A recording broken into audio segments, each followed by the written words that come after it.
Greetings, ladies and gentlemen, and welcome to another World of Warcraft Classic Guide. My name is Cargos, and today I am super excited, not only because this is the 9th and final installation in the Class Leveling Guide series, but at the time of recording, it is November 2nd, 2018, and you likely know what that means. The BlizzCon World of Warcraft Classic demo is upon us, and in a few short hours, we will be playing Classic World of Warcraft officially in some capacity. So I couldn't be more excited to exist right now, and let's get into this priest leveling guide. So we're going to overview priests. I'm going to share with you my general impressions of priest leveling. I'm going to present a couple different talent builds per usual. We'll go over rotation and how that rotation is going to change throughout the different leveling brackets. We'll unpack some of the nuances around rotation, spell usage, DPME, stuff like that. We're going to go, I've included wand progression for both Alliance and Horde, and just various tips and tricks. You guys probably know the drill at this point. So before we get started, I just want to quickly shout out my collaborators on this project. We got Ensland, DZ Reams, Takanashi, Garfunkel, Defcamp, and Harishi. We also did that 3-hour priest leveling workshop the other day on stream. Got some amazing feedback there. So thank you so very much to everybody that contributed something to this guide. It would not exist without your combined expertise. Alright, so class overview. Off the cuff. Priests are strong, steady, stable, consistent levelers. They, contrary to what a lot of people might think, they might think that priests, maybe they struggle leveling. They do not struggle leveling. They have a nice one of the smoothest rides to 60. They have two talents in particular. They have improved, they have wand specialization, which is going to give them a flat 25% damage increase to their wands, as well as spirit tap, which we'll get into in a second. And these two talents alone just carry them so hard. They have one of the probably the most mana efficient damage rotation cycle as far as spellcasters go. Very smooth, consistent. The self-healing is good group utility. Just a very, very, very fun and solid class to level. As far as some of the downsides, though, as priests, I guess we'll move into the cons now. Some of the cons is that they have no movement boosting abilities or talents whatsoever, so they definitely have that low mobility. They don't really have an on-demand slow other than like Mind Flay, so that can be an issue when it comes to escaping. They've kind of limited escape tools. All you really have is the Psychic Scream and run away. Also, there's some wand dependence there. On a fresh server, if you can't get a wand early, not having a wand is a real pain on a priest. And then keeping your wand relevant as you level is also going to be, a very big consideration. And then they have kind of a mediocre single target kill speed, but it's not all about kill speed at the end of the day. A penny saved is a penny earned, and if they have no downtime, which they really don't if played optimally, this is a big strength for them. So some of the pros, they have a tier 2 leveling speed, mana efficient solo grinding, 0 downtime, flexible talents pre-40 or 45, depending on whether you want to respec at 40 for Shadow Form, if you want to wait till 45 so you can keep that wand specialization going for you. Desired in groups, they can heal or DPS. You have mind control, one of my favorite abilities in the game. You can potentially kill 2 elites at once, just having them kill each other. And also the unique priest racials offer another kind of just flavorful, cool dynamic to roll in priest. So I'm going to spend 2 minutes and 2 minutes only on general leveling tips. This is kind of the general disclaimer we put in for every class. I would feel bad without including this in a leveling guide. So ideally, you want to kill mobs that are going to be the best XP to time. So the only mobs that are going to give you 100% of their base XP reward value are going to be mobs of equal level. So just factor this in. It's going to be an efficiency equation. If you're killing mobs super quick and they're like a level or 2 below you, it might be worth it. It may be worth it to only just kill mobs at your level or 1 level above. That's what I look for when I'm leveling, just at my level or 1 level above. Front load your spells and abilities. Very, very important on a priest. Get that spirit-based mana regeneration ticking again ASAP. Push the limits of your combat efficiency. Based on the ranks of your spells, you're gonna have to potentially use different. Your rotation's gonna change. The level of the mob. Blah blah blah blah. You guys get it, right? And that ties into be adaptive with your damage rotation cycle. So don't sit at full resources. Go hard. If you're finishing the fight with full resources, you're probably misplaying. You need to push yourself a little bit harder.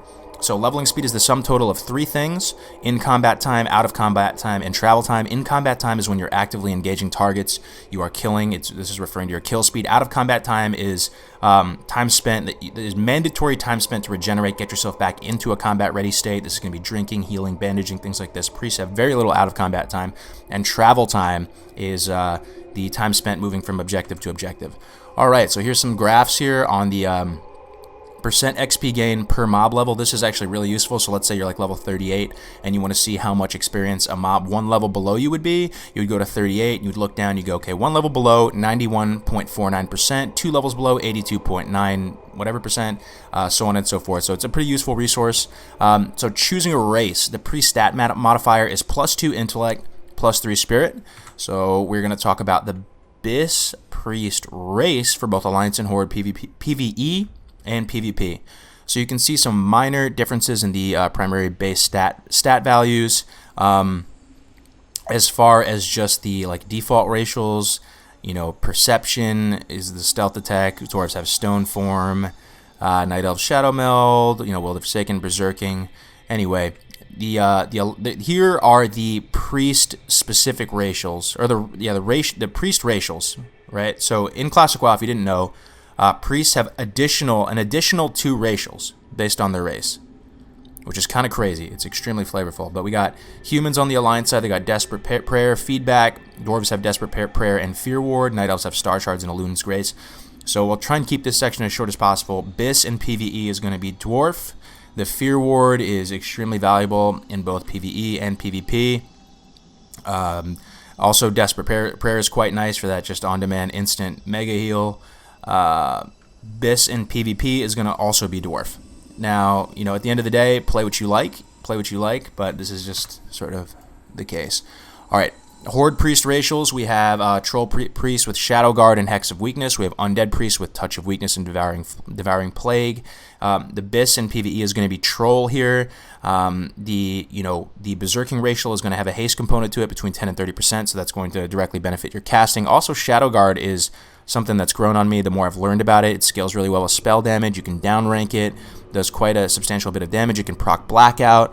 Devouring Plague seems quite strong, and the healing component is quite strong, but it is a disease. It is cleansable. It is something you can potentially stone form out of, and a quick dispel, removing all that value from the mana. It is on a 3-minute cooldown, so it's not as good as it might initially seem. Also, Touch of Weakness is a tad underwhelming. So anyway, Bis in PvP is going to be Undead, primarily due to that Will of the Forsaken, and Bis in PvE is going to be Troll. Alright, so about spell hit. As a spellcaster, you will always have a 1% chance to miss with your spell. So it's like a 99%, you can only cap up to 99%. There's no way to get to 100% hit, right? So against a target of the same level, you will have a 4% chance to miss. So you will need 3% hit to cap, right? That's the most you can get. A target 1 level higher, you're going to need 4% to cap. A target 2 levels higher, you're going to need 5% to cap. And here's the real important thing. Against a target that's 3 levels higher, you need 16% to cap. So that's where the real drop-off comes. You really don't want to be fighting mobs that are 3 levels higher. You're going to have a bad time, and all the hit in the world, it's going to be borderline impossible to get 16% hit while you're leveling. So just fight mobs within the correct level range. All right. Priest spell efficiency. So we had 2 amazing people put together these resources, which we're going to see in the next couple slides. We have DZ Reams and Enslin. Off the back of the priest leveling workshop we did, they were kind enough to share this information. This is really, really good stuff. You're seeing the damage per mana efficiency, the DPS, the delta of the damage here on the right for Mind Blast, Mind Flay, Smite, and Holy Fire, and Shadow Word Pain. We're going to see how these things scale. We'll have a kind of a little TLDR thing on the next slide. So as you can see, so Smite, Holy Fire, and Mind Flay are being compared here. And the real point that I want to stress first and foremost is that Mind Flay is pretty weak early on. It's pretty weak. As you can see, it's significantly below both Holy Fire and Smite in terms of damage per mana efficiency.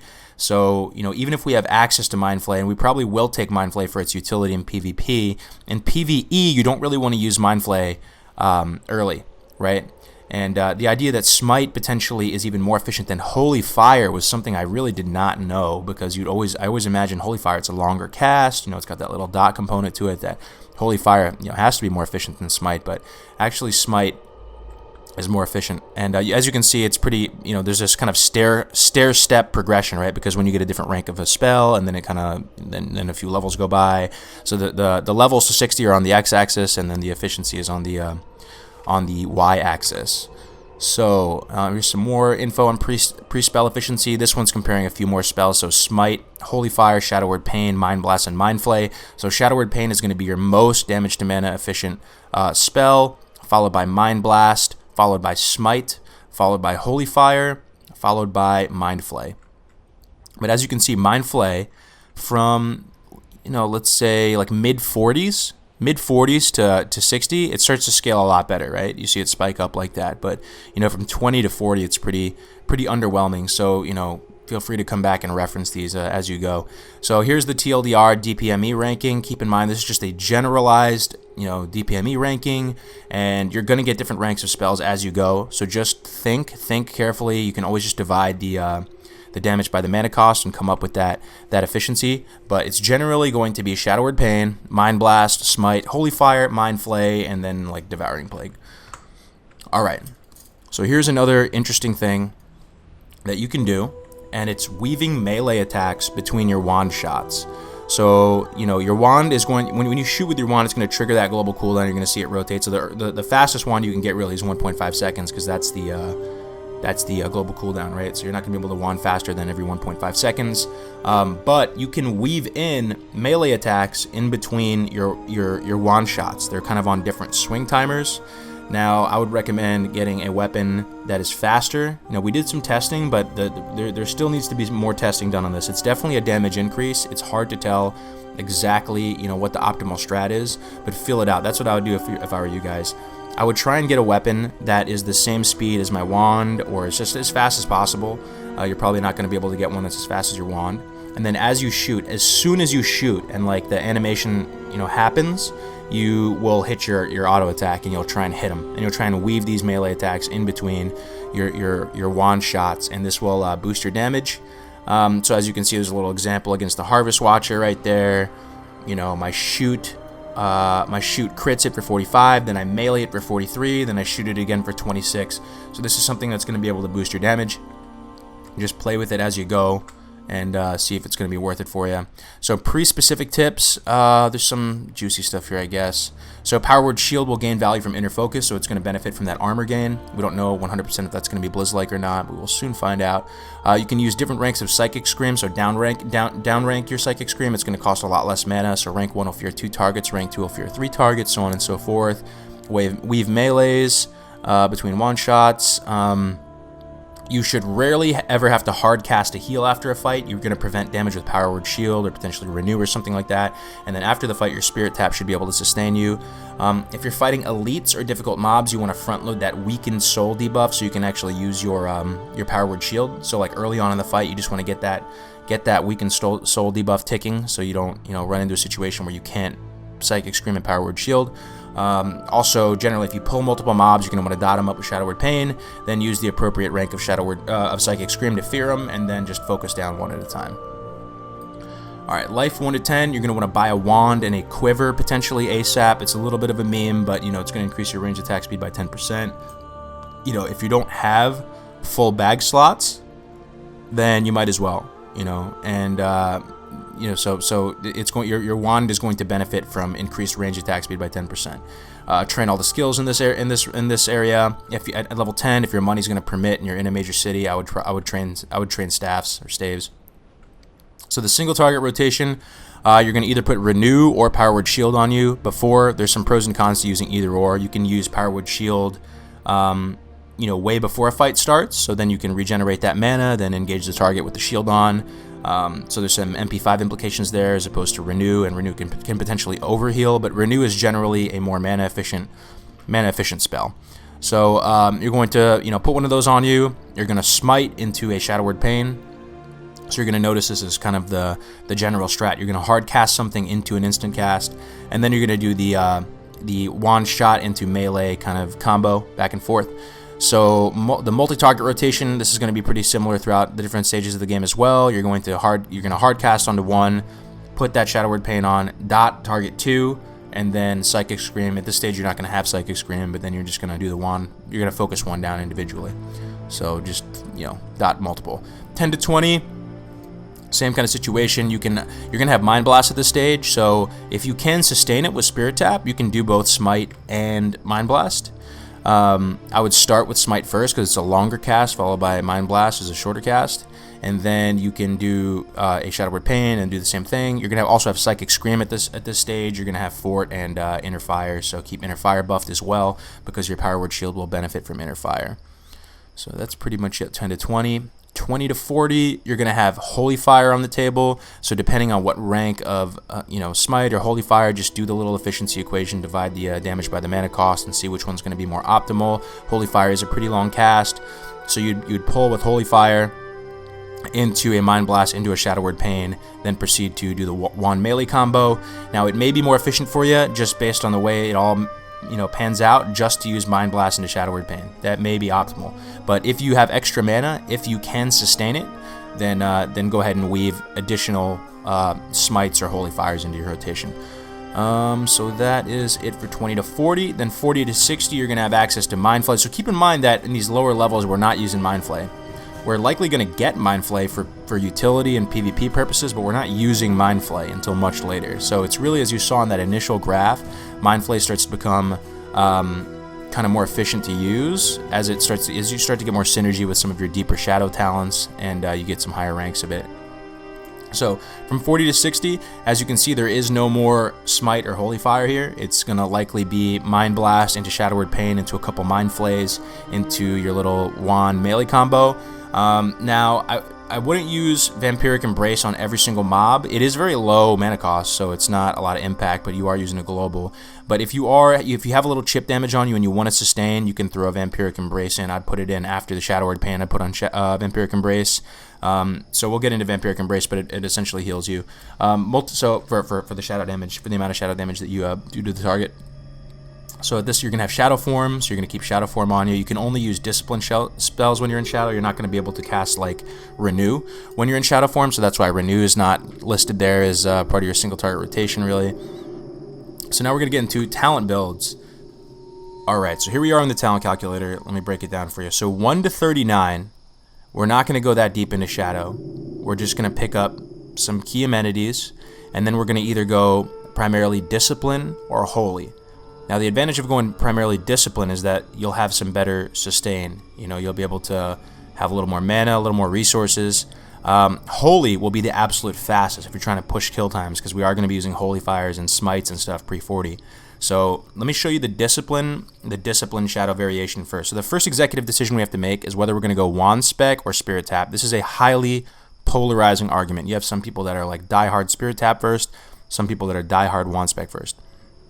Now, my view on it is that, if it's a fresh server, you may not have access to wands till 15 when you can buy the first white wand at the vendor. So if that is the case, go Spirit Tap first. Obviously, you don't have a wand, right? But if it's not a fresh server and you're going to have access to a wand and you can buy one off the auction house or, just get one, then wand specialization first. So we're gonna assume that, we're going to get a wand, all right? We're going to get a wand first. We're going to go 5 out of 5 wand spec first. Then we're going to go 5 out of 5 Spirit Tap. The other thing to unpack about this is that the early regen is pretty nutty, right? It's pretty high. So it's not, you don't really like need this extra boost from Spirit Tap right away. You already regen pretty quick in the early levels, right? So we're going to go Wand Spec first, then Spirit Tap, then we're going to go down and get 2 out of 2 improved Shadow Word Pain, and 3 into Shadow Focus. So 6% in the Shadow Focus is going to cap you out against mobs that are 2 levels higher than you. Right, and it'll give you another 1% on top of that too. So this resist reduces your chance to resist your shadow spells. This is spell hit, so you can just literally think of this as spell hit. So right after Shadow Focus, we're actually going to pick up Mind Flay. I thought long and hard about this, but the thing is, just get this and use it for like PvP. Use it for utility-based stuff. Maybe you're going to Psychic Scream something, and you want to slow it down so it doesn't pull other mobs or something. Don't weave this into your bread and butter damage rotation cycle, but it is a nice tool to have, and it's 1 point, and we're already going this deep with improved Shadow Word Pain and 3 out of 5 Shadow Focus. So we do pick up Mind Flay, and then we're going to go into the Discipline tree. We're going to pick 2 out of 2 Martyrdom. So Martyrdom is going to put a whole new mechanic on the table for you. It gives you a 100% chance to gain a focused casting effect that lasts for 6 seconds after being the victim of a melee or ranged critical strike. So yes, priests are going to benefit from a /sit macro as well as a lot of other classes. So basically, it's not as good as it might seem, because you have stuff like Absorbs, you have Psychic Scream, right? So these are probably tools you're going to turn to first, but you will still find applications to get value out of Martyrdom. It's also going to be good in PvP. So essentially, if you really need to free cast, you're going to /sit, and the next attack on you will crit you, but you will be able to free cast pretty much both offensive or defensive abilities. If you Mind Flay, the Mind Flay won't be interrupted. That's just a little juicy thing. So getting 2 points into this is going to put that mechanic on the table for you, and that's going to be more impactful than getting a few extra points, absorb points in Power Word Shield. Now at this point, we're going to go 3 into Improved Power Word Shield, followed by 1 into Inner Focus. Then we're going to go 3 into Meditation, followed by 1 into Improved Power Word Shield. And then we're going to finish off to 39 in Mental Agility.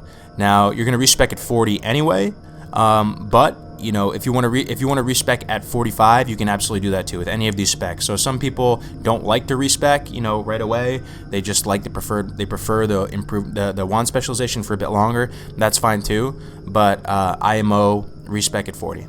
So we're going to respec at 40, and this is what it's going to look like. We're going to respec here. So the order of operations doesn't matter, obviously, because you're respeccing, but you're going to go 5 into Spirit Tap. You're going to go 2 into Improved Pain. 3 into Shadow Focus, Mind Flay, Psychic Scream. We're going to put a couple into Blackout, 5 into Shadow Weaving, Vampiric Embrace, Silence, 3 into Shadow Reach, 5 into Darkness, and Shadow Form. So this is what it should look like at 40. You're going to have Silence on the table. You're going to have Vampiric Embrace. It was pretty much a resounding answer that Improved Vampiric Embrace was very underwhelming and not worth the points in it.